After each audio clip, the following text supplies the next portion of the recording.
Magandang araw sa lahat. So kahapon ay meron akong nakita sa palengke na green grapes. Marami ang mga nagbebenta ng grapes ngayon. Yung nakasanayan na bilhin ng karamihan, yung violet o red grapes. At dahil hindi pa ako nakatikim nito, ay bumili ako.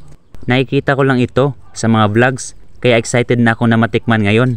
Ang una kong ginawa dito ay binabad ko muna sa tubig na may halong asin para matanggal yung mga dumi.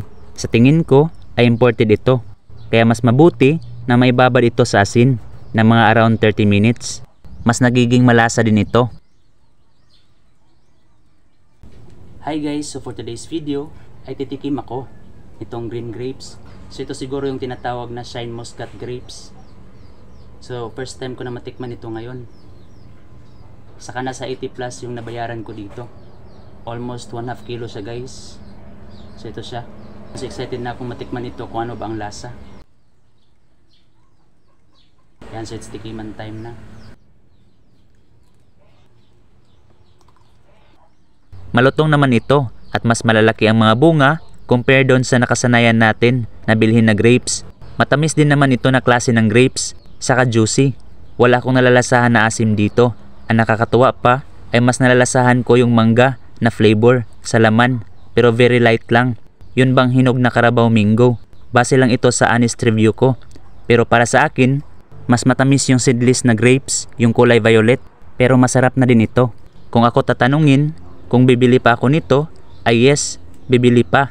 Pero kapag may budget na, bihira din kasi akong bumili ng grapes. Kung na-curious ka sa lasa nito, ay pwede namang bumili ng 1/4 kilo. May mga konting buto pala ito.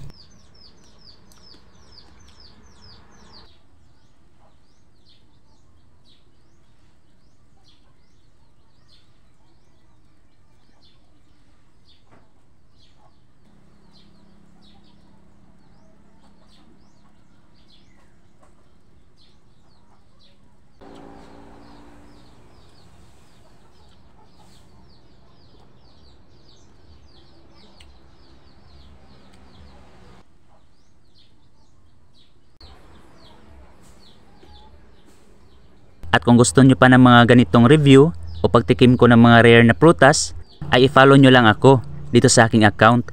At huwag kalimutang mag-react, comment at share. Salamat sa panonood.